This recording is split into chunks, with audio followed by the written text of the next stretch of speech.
Pardon me if I wander. If you can't hear me because I'm standing too far away from Mike, just yell, throw things, whatever works.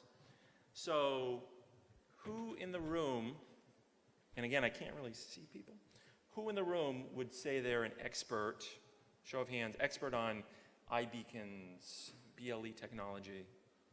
Nobody? You notice I'm not raising my hand. Okay? If you're looking for experts on this stuff, you're in the wrong place, maybe in the wrong profession. There are no experts on these things. We want to talk, if anybody was in Robert Hernandez's session right before this, he was talking about Google Glass and augmented reality and all this really cool stuff. Very much the same sort of theme here. He was talking about the really cool, fun, experimental side of some of this tech. We're going to talk about, hopefully, this side of the tech that's not quite as cool, not quite as fun, but a little more likely to actually be a business model for us in the near future. So maybe that's important. If we want to pay for the journalism that we're going to put on the Google Glass, we'll talk a little bit about that today. So we're going to talk about disintermediation, my favorite word, Bluetooth, BLE, NFC, alphabet soup. So if you don't know what all those things are, we'll talk about it. Location, payments, and finally, what can we do, or what are some of the things we could possibly do with this new technology? So, disintermediation, love, oversimplified. No one's probably explained this in 2 bullet points before because it can't be done. But we used to subsidize our journalism with advertising. Unfortunately, the internet and ad networks from all of our favorites, such as Google, have cut local media out of the loop on a lot of advertising revenue. The internet likes to cut out, flatten hierarchies, likes to cut out middlemen. We've been cut out of the middle of some of that. So we're trying to figure out now what's the next thing we're going to use to subsidize journalism. If it's advertising, if it's something similar to that, how are we going to make that work? So this is what it looks like when you're disintermediated. It looks like a plunging revenue over. This screen is, you've all seen this chart. We like to show it just for shock value, right? I mean, what are we going to do? That's a big red line. It's plunging. It must be wrong. I don't know. So what happened? Advertisers went direct. A quote from Dave Weiner. If you can see the bit.ly at the bottom, you can find his original blog post from 2009. It was a discussion with him and Jay Rosen back in the day on what the internet was going to do to newspapers. So what does disruption look like today, especially on mobile? I care about mobile a lot. Hopefully we all do. It's mobile ads and devices and networks collecting your browsing data. It's them knowing your location history, retargeting advertising to you based on your web behavior or your location. They now know if you've gone to a store and they can retarget based on that behavior. They now are going to know what you've purchased or that you've made a purchase and be able to target you even more efficiently and effectively based on this whole life cycle of everything you do. Not at all creepy, I promise. So who's going to do that? Well, who do you think is going to do this? Apple's certainly a leading contender to take over this. Everyone wants in. Obviously, Amazon, Google, etc. They all want a piece of this, and they're all doing a pretty good job at least on a national scale, winning the day so far. So the thesis of this, another quote, if you don't know Dave, he would call himself, or he wouldn't call himself, but we would call him perhaps the father of RSS. He didn't create it, or he claims he didn't create it, but he certainly helped popularize the standard. He introduced it to New York Times back in the day and got them to put up their first RSS feeds. So, is this me or are we hearing a beep? Just me? If you participate in the movement that undermines, that disrupts what you're doing, at least you have some role in forming how it turns out. So you can either get involved or you can sit on the sidelines, and if you're on the sidelines, you're not going to have any % of whatever that pie is. Another great quote, more recent, from Alexis Lloyd, who's the creative technologist at the New York Times R&D lab. This was in Wired last week.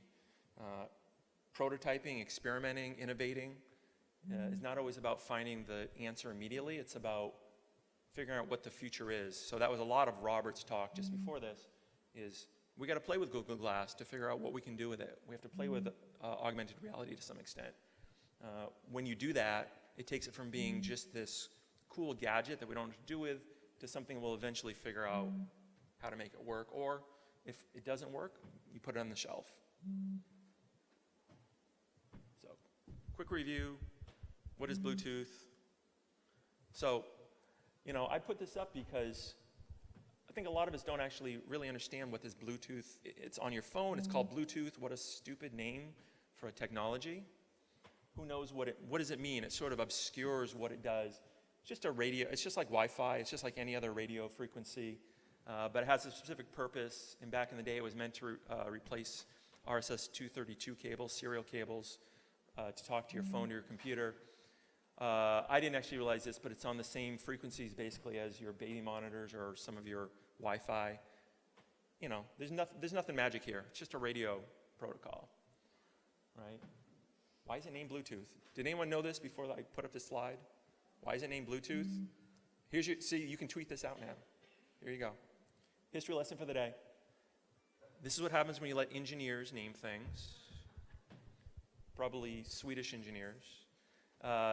Named for king who united the kingdoms, and the idea was, we're going to unite computers and phones, and they'll be able to talk to each other without wires. Let's name it Bluetooth. And the symbol is from the runes for his initials.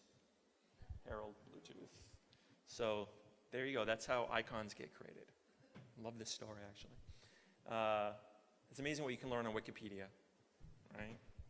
So what is BLE? See, one of the problems we have in the industry is we come up with all these technologies. We put cool little acronyms and abbreviations around them. People start talking about BLE. Bluetooth Low Energy, it's just the same Bluetooth. It just uses a little less battery power, along with some other technical things we really don't care about. Most phones have it now, and it really was designed for your Fitbits, other health-related devices. Who's wearing a Fitbit or anything like that? There weren't many people in the wearables even wearing Fitbits or that kind of stuff. I was the only one in the room, I think, that owned a Pebble smartwatch. I was very disappointed by the crowd. And I'm looking at you, Will Sullivan. You must have one. So basically, BLE is just letting your Fitbit or your Jawbone talk to your phone, whatever. No magic here, but just important to keep track of the abbreviations. So NFC, most people are probably familiar with this, although you've probably never used it unless you're an Android user and have sought out a place to use NFC, because not many places use it yet, at least in the United States. So near field communications, more great alphabet soup, similar to the RFID tags you'll find on any package you buy at like Best Buy that has a little tag on the back, so anti-theft device. NFC, low or no power tag, so the device actually sends a little signal out, it bounces off the tag, so no power required. The problem is it's only got about an 8-inch range, so if you're going to use it, you really have to put your phone very close to like the card reader or the soda machine, whatever it is you're trying to do the transaction. Android's had it for a while. The new iPhone 6 now has it, especially overseas, used in contactless payment systems. Swipe the phone over the device, you pay. A really interesting use of it is it can bootstrap other channels. So if you have an NFC tag, you could potentially wave your phone at it, and it would provision your phone for whatever that local Wi-Fi network is, or a BLE connection. So it's like, here I am, swipe this, and then it'll connect you to a more powerful channel, perhaps. So we'll probably see that more in the future now that the iPhone has it. For better or worse, Apple does set a lot of trends around this stuff. Even though all the Android fans will say, well, we've had NFC for years and all this thing. They have, and Apple just, because of their size and market power, tends to make things move a little faster, a widespread consumer. I can't really see people, so throw up your hands if you have questions as we go. Or yell. So Apple Pay, who's familiar with Apple Pay? They announced it like 2 weeks ago. A couple people, we see a little of this. So they announced it. We don't really know what it means yet. We know it means that a lot of people are going to start at least trying to pay for things with their phones, right? It combines, technically it doesn't combine them, but in the way people use it, it's going to combine the Bluetooth Low Energy, so they'll know you're in the store, with the NFC to actually make the transaction, right? So I'll walk into a Radio Shack or a Best Buy. My phone will know I'm there. They'll also know I'm there. And then when I go to pay, you'll just put the thumbprint on the phone and make the transaction. Hypothetically. We haven't seen it in the wild yet, but we will soon. So Apple Pay, and it's like Prince, it's not Apple spelled out. It's the icon Apple with Pay, which is going to make it really hard to put in headlines, I'm thinking. They didn't think of this. They never think about the copy editors. So it merges digital and physical payments. So technically speaking, the framework that's underlying Apple Pay is the same one you use for iTunes in-app purchases, more or less. So people are going to be able to use the credit card they use for iTunes immediately to pay for something in a physical location, right? That's a game changer. They're reducing credit card fraud, hopefully. There's some technology in that's a little more secure than current processes. Good news, bad news, it's going to allow us to track people across networks and across behavior a lot more than we can now. Ad retargeting, bad news, it certainly cuts us out of, as local media, cuts us out of the loop in terms of advertising and working with merchants, especially at a national and regional scale, potentially. So iBeacons is just the brand name Apple's putting on this BLE technology. The beacons itself, not the Apple Pay. That's all it is. It's a brand name. BLE works with Android. Almost everything you want to do with iOS for iBeacons is going to work on Android. It's a couple small differences. Nothing really worth worrying about. So iBeacons, any hands on, have used iBeacons, familiar with iBeacons? You're in the right room. This is good. So that device, which is about as big as this remote I have, is one example of a beacon. That's from Estimo. It's just got a little watch battery, a little chip, and all it does is it just sits on the shelf all day long and sends a little signal, like a lighthouse. It's a beacon. Boom, I'm here. Boom, I'm here. I'm here. I'm here. Does it every second, every tenth of a second, for 6 months or a year until the battery runs out, and you replace it. When it talks to the phone, it's basically saying, hey, I'm here, and then the phone knows, roughly speaking, how close you are to that beacon, so it knows your location fairly accurately. So microlocation, when you're coming into a store now, it could pop up a little alert, could do some other things to take advantage of, it knows who you are, where you are. And it's going to be tied into, with Apple Pay and other things, into retail payments. So there's Estimo, and every example is basically a little overblown in terms of how it's probably actually going to work in real life. Estimo is selling these as, hey, we'll know when you're in the shoe aisle and we'll be able to pop up ads for shoes or give you a special on shoes. Yeah, that'll work to some extent. It's not that precise that it's going to know I'm standing in front of the podium as opposed to in front of the computer, but as they get the technology better. So Apple's using it in all its stores already. If you download the Apple Store app, you get notifications. Many, many people. MLB's using this. You can get offers and discounts at the ballparks. I think you might be able to use it in some places to order delivery, bring a hot dog, that kind of stuff. So a lot of people are playing with this. A lot of big name brands. NFL's using it as well. So leads to the question, why aren't we talking about this at all really in the industry? Right? It's a big tech. A lot of people are jumping into it. Well, first question is, why don't we just use GPS? GPS does location. Has for years. The government spent a lot of money to put 30 satellites up in orbit so that we can drive into the lake when we're not paying attention to the road because the maps aren't perfect, right? We can use GPS for a lot of things, but it doesn't work indoors. Certainly doesn't work at the mall. Doesn't work in Chicago, New York, when you're walking among the skyscrapers, as we found out a couple times this week already. It's a decentralized system, so you own the beacons. If you're a retailer, if you're a provider of the beacons, you own them. You put them where you want. They're not tied to a specific location. It's a point of interest. So you can put 10 in your store. You can move them. If you're a food truck, you could use them. Wherever you are, it's going to know, this is me. It's not going to know your GPS location, but it's going to know I'm the taco truck. Which again would have been really useful this weekend when we're looking for a good taco truck. It's more accurate than GPS a little bit. and decentralized really, we'll talk about later, is the most important thing. Indoors and decentralized. So of course, Apple Store. So the basics, real basics. Each beacon sends out, every time it pings, it sends out a unique identifier. It sends out a major address and a minor address. And don't worry about that. Look at the next page as the example. So if you were, say, Best Buy or the MLB, all of your beacons, if you had 100 of them in the ballpark, all of them might have that same UID at the bottom. The major address would be different depending on location, but you might have the same minor at the front of the store and the back of the store in every location, just for analytics purposes. So you can break it down. You know how you want to roll up your analytics and know, well, across all of our stores, this many people hit the front of the store versus this many people hit the back of the store. It's not important to know. Technically, it's just very easy to work with. There's not a lot going on. Really, all it does is send these 3 or 4 pieces of information to the phone. There's no magic going on at all.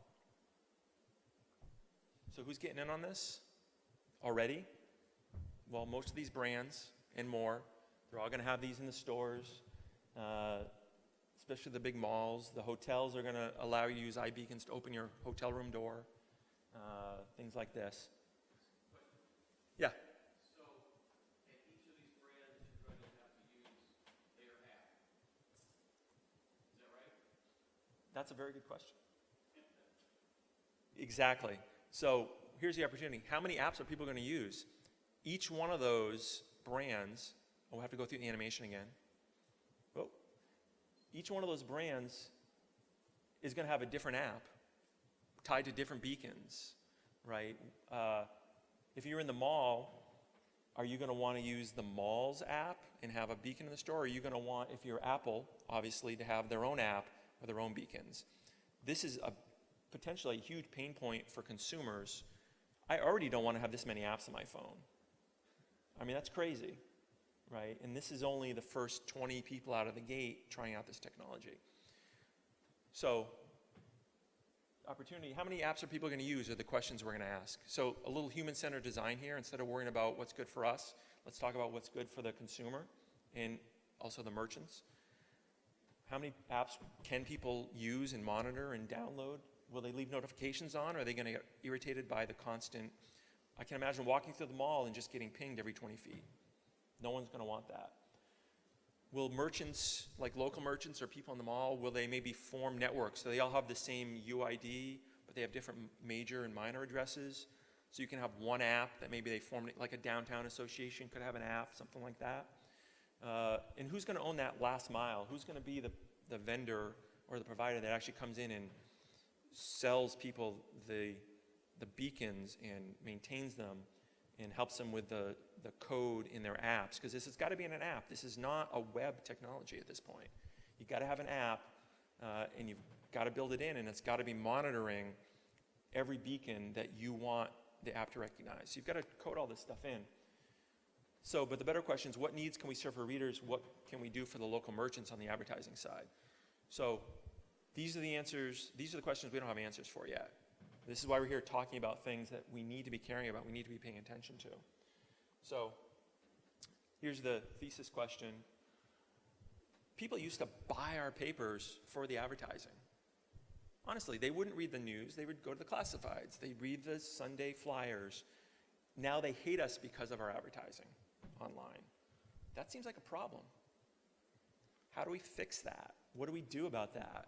How do we make advertising digitally as valuable to people now as it was in print 10 years ago, 20 years ago?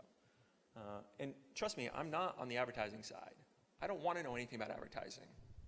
I come from the newsroom. I was in the newsroom for 25 years, moved over to product and tech recently in the business side. I don't want to know about advertising. I want to know how to pay for journalism, right? So this is not coming from somebody in the ad sales side going, hey, we should really go out and sell this to merchants. No, I want to know, how do we create a better experience for users so they want to use my app? And can we make some money? That's what we need to be talking about. So let's run through a couple sort of scenarios. So everyone's got display ads in their apps, totally fine. You have a display ad, maybe it's tied to a beacon or a variety of beacons. User looks at it, user clicks on it, maybe it saves that offer or it knows that you clicked on it. So when you go past the store, do you like my graphics? I don't know if the people online can see the graphics. These are the highlight. The clip art's the highlight of the event.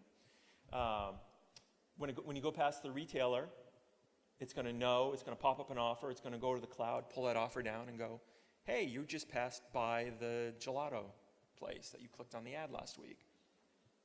Would you like a 50% off or whatever? So, if you look at the top here, that's worth a lot more money to the retailer than just them seeing an ad, right? So pay attention to the dollar signs at the top. That's worth a lot to merchants, to retailers. If somebody walks by and you can get them with an ad that you know they're interested in already, that's worth a lot. Could also do it, even if they don't interact with the ad, if we know they passed by that, I really want gelato now. Sorry about that. If they pass by that hot dog stand, we'll go with a lunch food, regularly, but they've never come in, or you don't know that they've come in, after you see that pattern, you could hit them with an ad that says, hey, come on in, we've got a special today, or hey, we have, there's no line. I mean, you could really update these offers in real time. There's no barrier to doing that. So that might be worth a little bit more money than just a display ad, but you don't actually have a customer yet. You're just sort of increasing the effectiveness of your advertising, hopefully, a little bit.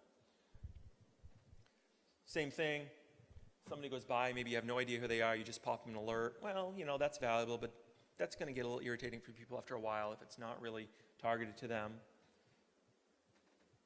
What we really want is, how do we do this well enough so that we know when the person's clicked on an ad, we know when they've come past the retail establishment, we now know they've gone in and actually purchased something.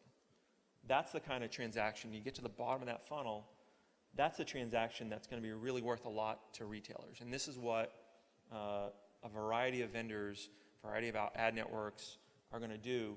So when Apple says, Apple Pay specifically, is not going to track your transaction history, so Apple's not going to know what you bought, say at the local mall. They didn't say the retailer's not going to know what you bought, or the ad network is not going to know what you bought. They're absolutely going to know what you bought, especially if you tie in your membership card to this program, right? So your grocery store knows what you buy every time. They can give you a list of everything you bought in the last year and a half.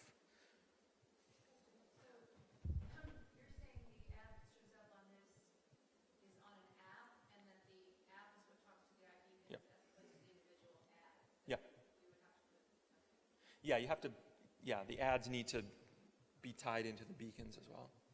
Great. So Dave, could you describe a little bit about how you see a news organization making a play to do this? Yes. So there's like 100 loose ends here, and none of this technology is, this is still all emergent stuff. So we're sort of making up what are some of the scenarios. To make this happen, a media organization couldn't do this by themselves. You need to be part of a network that's actually tracking purchases. Is that your specific question? Yeah. We couldn't do this right now for sure. We're going to need partners that makes this happen. But now that the phone is handling both digital and physical transactions, that will happen for sure. Even if Apple's not tracking it, we'll be able to see some part of that. Does that answer the... I mean, again, sorry. So this is all advertising based, but Yes. I'm assuming you can also do this for donations for a nonprofit. You can do this for anything. We'll look at a couple other examples. But yeah, if you're talking about Apple Pay specifically. Yeah. There are some oddities around how Apple handles charity donations. They still take a cut because it's a digital transaction as opposed to physical. So if you buy anything digitally through Apple, they're going to take 30%. If you buy a physical good, like I go to a store and pay, they're not taking a cut, right? So the way they handle things, so a charity donation, they would take a cut still. So not a perfect situation. You might want to pay on the Android phone instead. Just saying. And I love Apple, but they're a pain. Sorry. So non-advertising, again, I'm not an advertising person. Non-advertising, there's plenty of other opportunities to use this in our apps. You have your phone, you're a subscriber, you have the newspaper app or the media app installed. You walk past the honor box, that's an honor box. On the street, you usually put in your quarter and you get as many papers as you want, right? Does anyone remember honor box? That's why they call it an honor box, because we're not supposed to take 50. So you could certainly use this to wire up these boxes. You walk by, you're a subscriber. Hey, would you like your paper? Yes, I would. You wave the phone, it opens the box. This is not difficult technology. You get the paper. We built this at the Globe as a prototype 6 months ago. It's very fun. You know, in this case, we were testing it with a computer hooked up to it, but it's really the phone that was driving the lock. You know, so you'll definitely be seeing this. I mean, it's the same scenario we have with soda machines, candy machines. You'll see this rolling out in all these locations. You'll be paying like this. So this has got a lot of opportunities. I know some papers are going to, 3-day-a-week home delivery, these kind of experiments. So if you're going to go to an odd delivery, or if you want to say, I want a subscription, but I don't want it delivered home every day, even if it's possible, you could certainly offer like a print-on-demand thing where you've got a 7-day subscription, but only 3 of those are going to be delivered. Maybe it's Friday, Saturday, Sunday. Any other day of the week, you can walk past any of these boxes and pick up your phone, wave it, because you're a subscriber. So it's a membership benefit. You could do the same thing in a retail location like a Dunkin' Donuts or something to that effect. And that's that example right here. You could go in, pick up your paper, have that transaction handled, and thank you for being a member. I'm going to give you a cup of coffee on us as well. So a cup of coffee is going to cost us $1. Acquiring a new subscriber is probably going to cost us $50. I can give away a lot of free coffee to keep a member or a subscriber before I come close to what it's going to cost to find a new subscriber, right?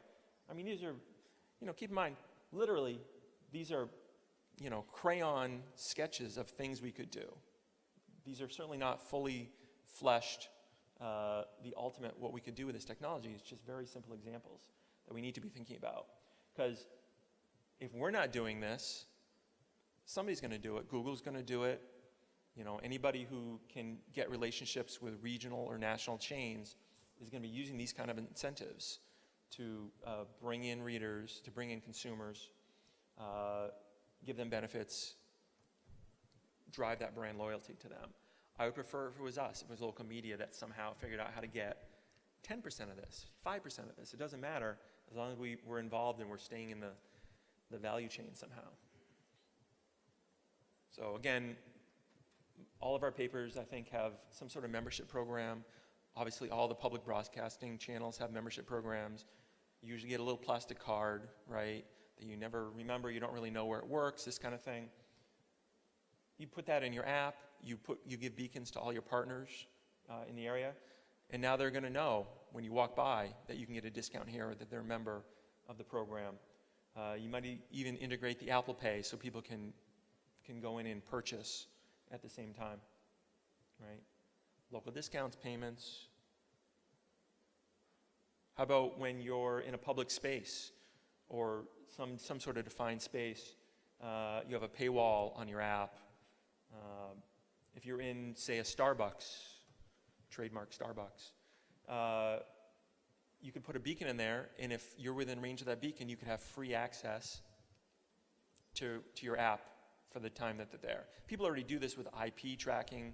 You figure out the IP of that location and you whitelist that so people can get into your site for free. We can do this with a beacon and a little bit of code in an app right now. This is easy. You could have this built tomorrow if your business model is a paywall.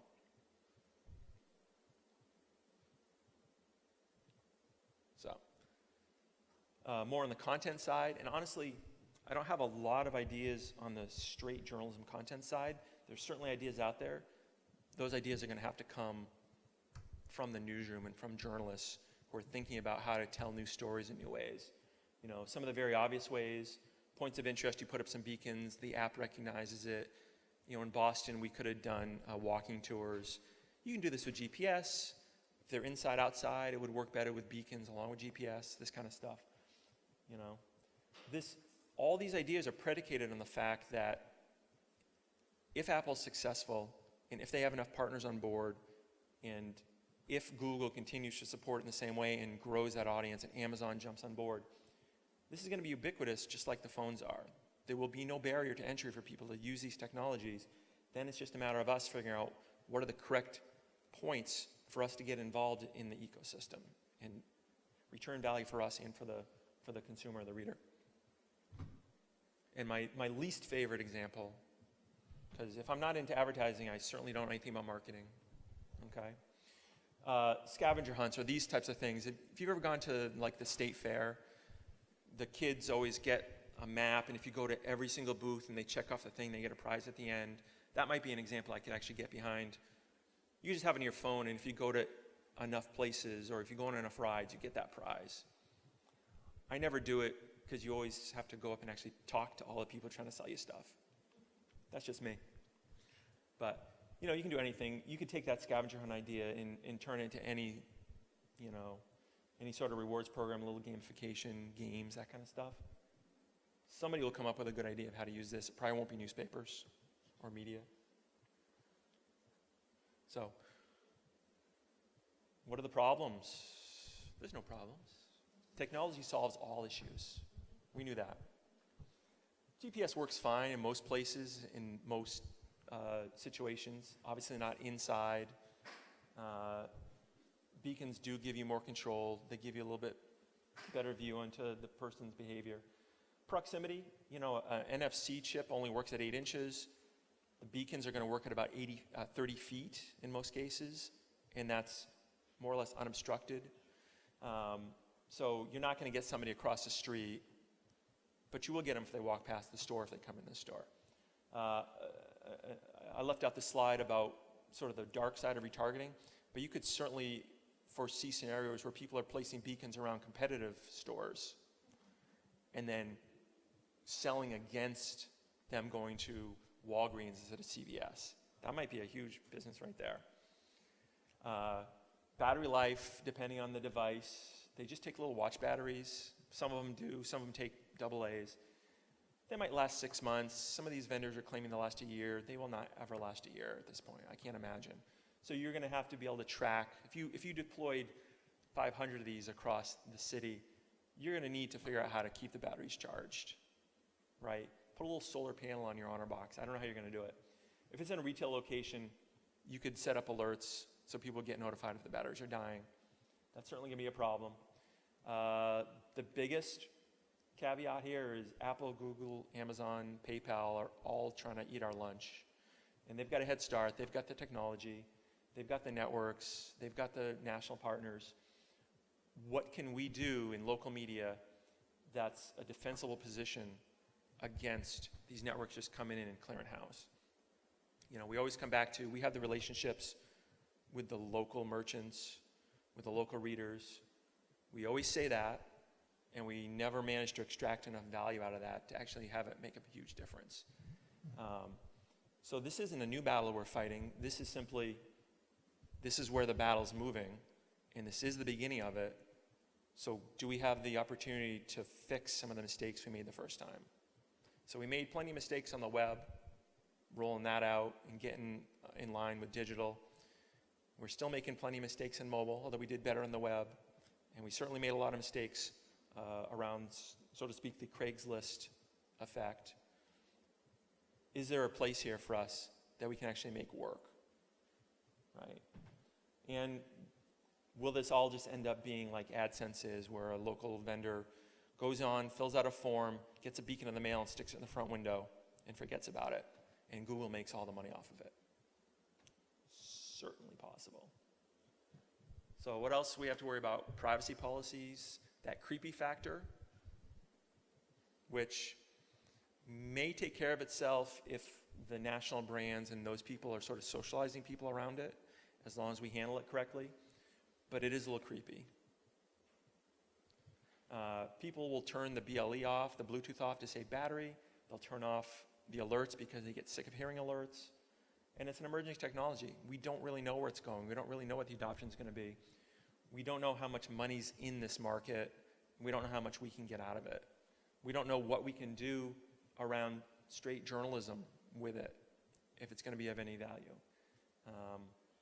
I got to feel we have a better chance with this because it is something that requires sort of boots on the ground to make it work. Somebody's got to go put the beacon in and talk to the retailer and keep the batteries charged. That there may be a more of an agency model for us than there is with, say, something like geofencing, which is just, you know, GPS and the government handled all the tech on that side. That's the last slide. The original smartphone, may not be aware. So, okay.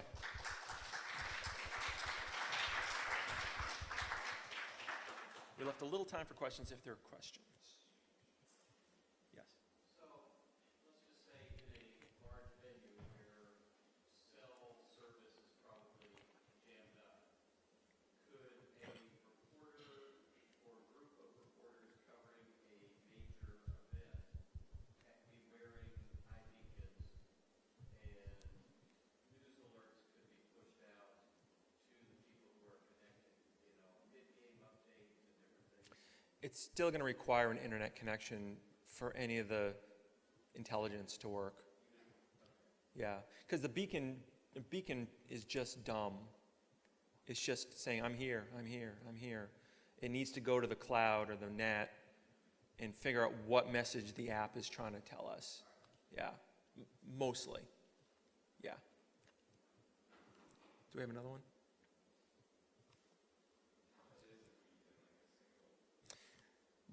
So we're buying gimbal beacons from Qualcomm. They're the ones that are going into NFL, MLB. They look like a smoke detector. They're about this big. They come with 4 AA batteries. They cost $20 or $30. The Estimote ones, they're going small, very small, and funky. If you saw the design, it looks like a rock that you'd hide your key under. Those are a little bit less, and they have smaller ones that are $15, something like that. The range differs and the battery life differs, that kind of thing. They're not a huge investment at all. And the code itself, to build it into an app, a developer could do it in a couple days, including QA and that kind of stuff. It's a new tech, so there's a lot of things we still need to learn about how people want to interact with it, how we let them turn down the volume on alerts so they don't turn it off completely, that kind of thing. But in terms of just the core tech, it's pretty simple. David, do you think there's a need for newspapers to educate readers about beacons as they start to become more public? So we had a debate about this because we did that beta, more than an alpha really, at the Globe with that news box, and we built it into a beta app that we never released, hadn't released yet. And we actually went the route of not even communicating what beacons were or any of that stuff. We let you turn it off and on, but we just said alerts. Because at this point, trying to explain it to people, it's going to be more off-putting, I think. But yes, as the brand name and the technology becomes more accepted through Apple pushing it and others, I think then you could probably use that terminology like you would GPS now to say, oh, beacon alert or whatever it is. Yeah. I wouldn't do it right now just because I'd put in the fine print maybe. I wouldn't want to advertise in the iTunes store, hey, you can get iBeacon alerts. I don't think it's a selling point at this point. It's just going to be off-putting maybe. So, no more? This is a dumb question, but can you explain what role Apple Pay has in this? And it seems that Apple Pay might facilitate, but you don't need that for... For the beacons? No, you don't need, they're two separate things, but the way you're going to see it used in terms of the revenue opportunity is going to be, you'll see people using this tied to a transaction system. So the first people to jump in this are all retailers who want to use it to track you as you go through the store, not just to sell you things, but to understand, just like we do on the web, they want to understand physically, you came in the front, you went to the right, you went down the third aisle, you paused for 5 minutes. So they're looking at dwell time in the aisles, right? And they're hoping to use that to optimize store and displays And then when you get to cash register, they're going to know who you are in terms of if the phone's talking to the cash register in the future. Based on the beacons, it'll know who you are, that you're standing in front of the cash register, so the cash register will be ready to accept your NFC payment, right? But those two, they're completely separate things. If you don't want to be involved with the transactions, you could use just the beacons just as a location service to do anything, you know, journalism or et cetera related, for sure. But the Apple Pay part of it gives an actual advantage, or is it because you have a way to pay for transactions from their beacon? Yeah. I mean, that's where they're not making money off of beacons. They're just rolling this out as a gateway to make money off the transactions. What we do with the beacons itself is what's of most interest to us, I think, for sure. Yeah. That's it. You have 10 minutes to catch the end of Amy Webb's top 10 tech tips, where she's doing mind reading, I'm told. So, cool. Thank you.